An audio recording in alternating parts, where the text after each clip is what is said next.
નમસ્કાર વિદ્યાર્થી મિત્રો, કેમ છો? પહેલા લેક્ચરનો આ બીજો પાર્ટ છે ડિવિઝનનો. ગઈકાલે આપણે થોડા એમસીક્યુ કરેલા, ખાલી જગ્યા કરેલી અને ખરા ખોટા કરેલા. આજના લેક્ચરમાં 1-2 માર્કના સવાલ અને સમીકરણ સંતુલિત કરતા શીખીશું. રિવિઝન, ક્વિક રિવિઝન કરીશું. તો શરૂ કરીએ આજનો લેક્ચર ફટાફટથી.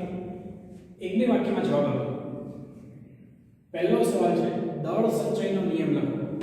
દળ સંચય અથવા તો દળ સંચયનો નિયમ બે વિગત થાય. દળ સંચયનો નિયમ એવું કહે છે કે કોઈ પણ રાસાયણિક પ્રક્રિયા હોય એમાં દળનો વિનાશ ના થાય કે દળનું સર્જન ના થાય. બરાબર? દાખલા તરીકે સોડિયમ આ બાજુ પ્રક્રિયકની તરફ 2 અણુ હોય તો નિપજની તરફ પણ 2 જ અણુ હોય. ઓક્સિજનના નિપજની તરફ 2 અણુ હોય તો પ્રક્રિયક તરફ પણ 2 જ અણુ હોય. એટલે કોઈ પણ રાસાયણિક પ્રક્રિયા દરમિયાન જેટલા અણુ પ્રક્રિયક સાઈડ હોય એટલા જ અણુ નિપજ સાઈડ હોય. એનો મતલબ એવો થયો કે કોઈ પણ દળનું નવું સર્જન નથી થતું કે કોઈ પણ દળનું વિનાશ નથી થતો. આ નિયમને કહેવાય દળ સંચયનો નિયમ. બીજો સવાલ, શ્વેત અને શ્યામ ફોટોગ્રાફીમાં ઉપયોગી રાસાયણિક તત્વોનું નામ અને સૂત્ર જણાવો. ખાસ અગત્યનું અહીંયા તમને બે પૂછ્યું છે, નામ અને સૂત્ર. તો તમારે નામ પણ લખવાનું અને સૂત્ર પણ લખવાનું. કાલે આપણે જોયું કે શ્વેત અને શ્યામ ફોટોગ્રાફી એટલે કે બ્લેક એન્ડ વ્હાઇટ ફોટોગ્રાફીમાં શું ઉપયોગ થાય?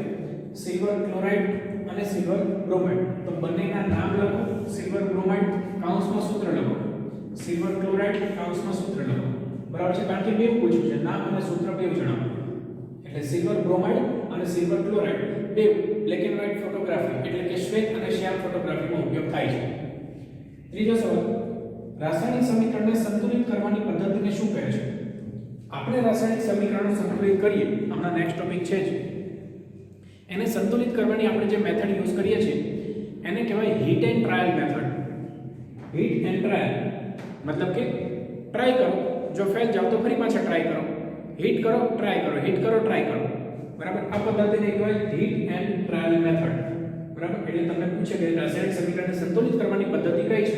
હીટ એન્ડ ટ્રાયલ મેથડથી આપણે સંતુલિત કરીએ છીએ. એના પછીનો સવાલ, કોપર કરતાં વધુ સક્રિય હોય તેવી બે ધાતુઓના નામ જણાવો. કોપર કરતાં વધુ સક્રિય હોય તેવી બે ધાતુના નામ જણાવો. કોઈ પણ બે ધાતુ ચાલે. આના માટે હું તમને ત્રીજા ચેપ્ટરમાં લઈ જાઉં, ધાતુ અને અધાતુવાળા ચેપ્ટરમાં. એમાં સક્રિયતા શ્રેણી છે.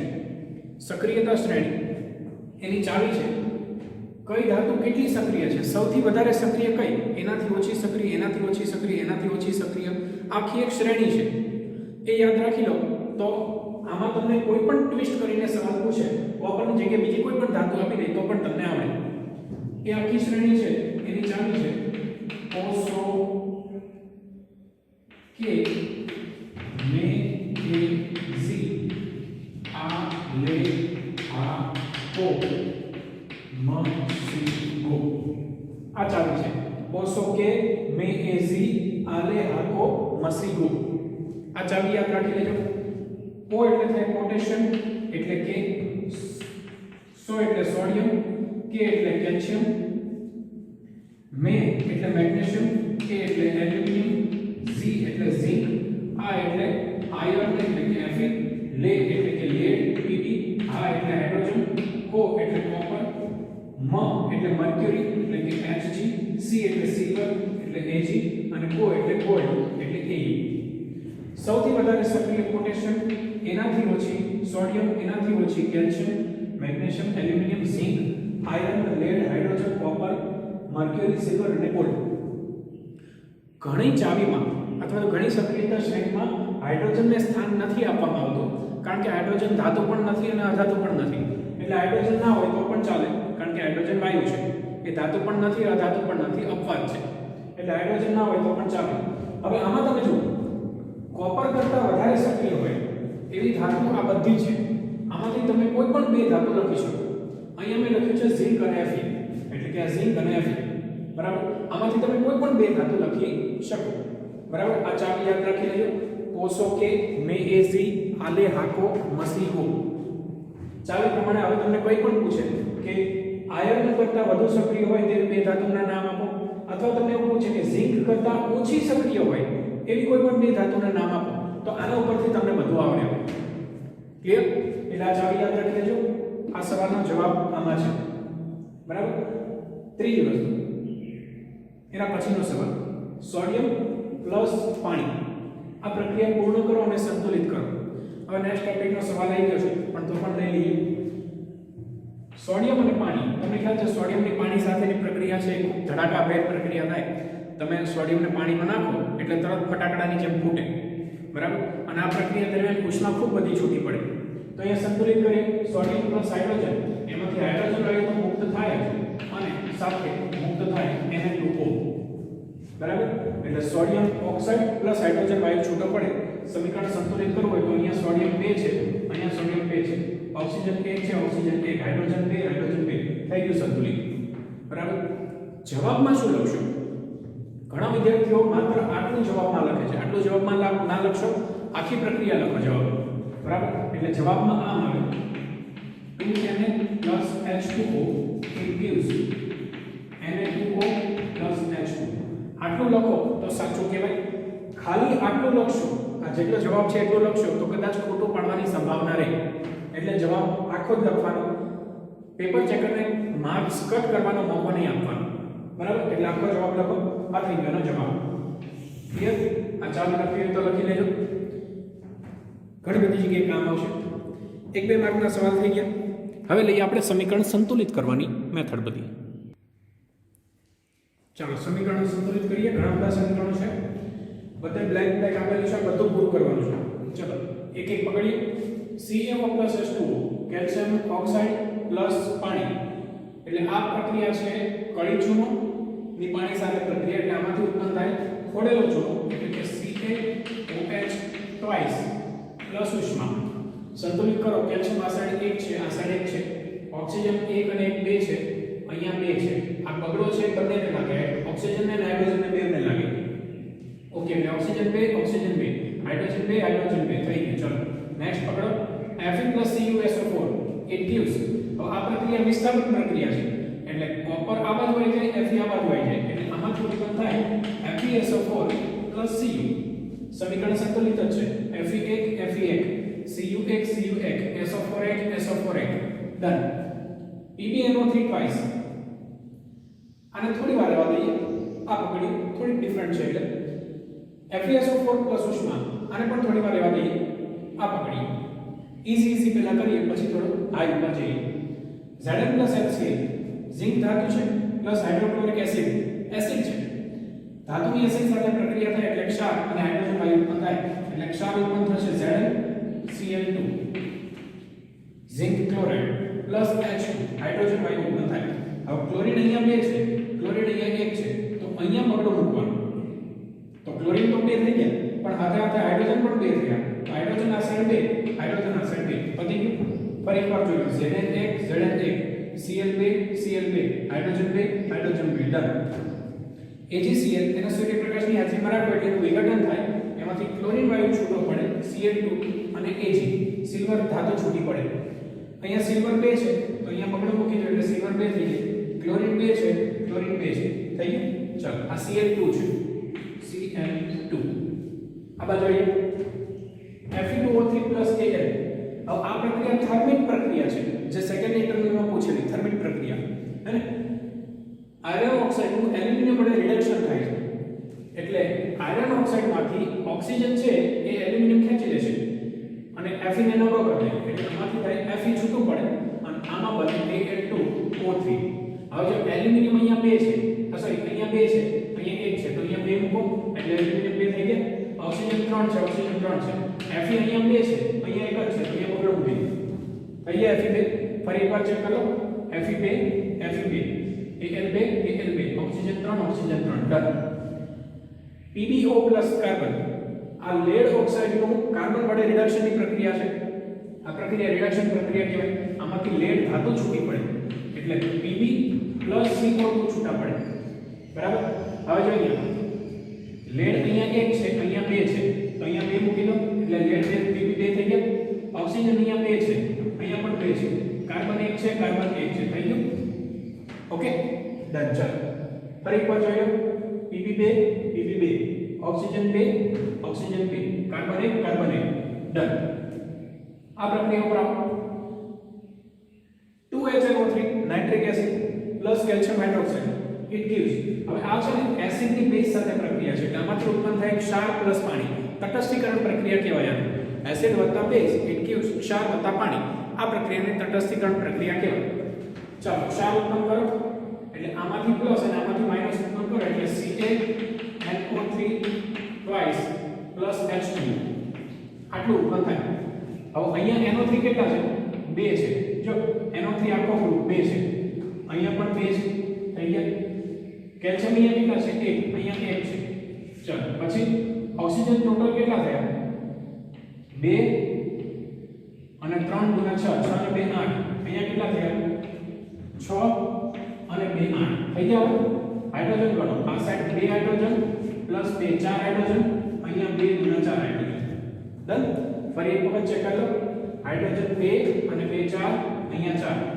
ઓક્સિજન અહીંયા 3 ગુણ્યા 6 અને અહીંયા 2 6 અને 2 8 અહીંયા કેટલા ઓક્સિજન 2 3 ગુણ્યા 6 6 અને 2 8 કેલ્શિયમ એક થઈ ગયું ચલો નાઇટ્રોજન 2 નાઇટ્રોજન 2 ડન એટલે એસિડ વત્તા બેઝ નાઇટ્રિક એસિડ વત્તા કેલ્શિયમ હાઇડ્રોક્સાઇડ એસિડ વત્તા બેઝ ઇટ ગિવ્સ ક્ષાર વત્તા પાણી આ ક્ષાર છે કેલ્શિયમ નાઇટ્રેટ ક્ષાર છે બરાબર વત્તા પાણી ચલો આ HCl NaOH આ પણ એક પ્રક્રિયા થઈ હાઇડ્રોક્લોરિક એસિડ વત્તા NaOH બેઝ એસિડ વત્તા બેઝ ઇટ ગિવ્સ ક્ષાર વત્તા પાણી એટલે આમાંથી ઉત્પન્ન થાય NaCl પાણી એટલે કે H2 સમીકરણ સંતુલિત છે chlorine 1 chlorine 1 sodium 1 sodium 1 hydrogen 1 અને 2 હાઇડ્રોજન 2 ઓક્સિજન 1 ઓક્સિજન 1 ડન થઈ ગયું ચલો H2SO4 COH twice આપણે એક પ્રક્રિયા છે એસિડ વત્તા બેઝ સલ્ફ્યુરિક એસિડ વત્તા કેલ્શિયમ હાઇડ્રોક્સાઇડ બેઝ એસિડ વત્તા બેઝ ઇટ ગિવ્સ ક્ષાર વત્તા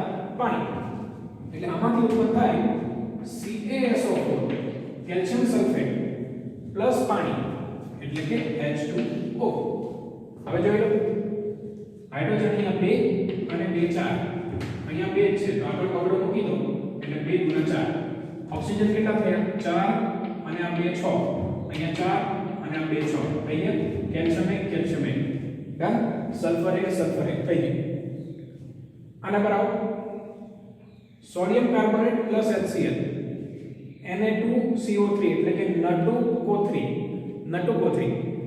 પ્લસ HCl એટલે કે હાઇડ્રોક્લોરિક એસિડ આ છે ધાતુના કાર્બોનેટ ની એસિડ સાથે પ્રક્રિયા ધાતુ સોડિયમ ધાતુ એનો કાર્બોનેટ એની એસિડ સાથે પ્રક્રિયા ધાતુના કાર્બોનેટ ની એસિડ સાથે પ્રક્રિયા થાય એટલે ધાતુના ક્ષાર પાણી અને કાર્બન ડાયોક્સાઇડ વાયુ છૂટો પડે આ ધાતુનો ક્ષાર કયો બનશે NaCl કારણ કે અહીંયા Na છે અહીંયા Cl છે એટલે NaCl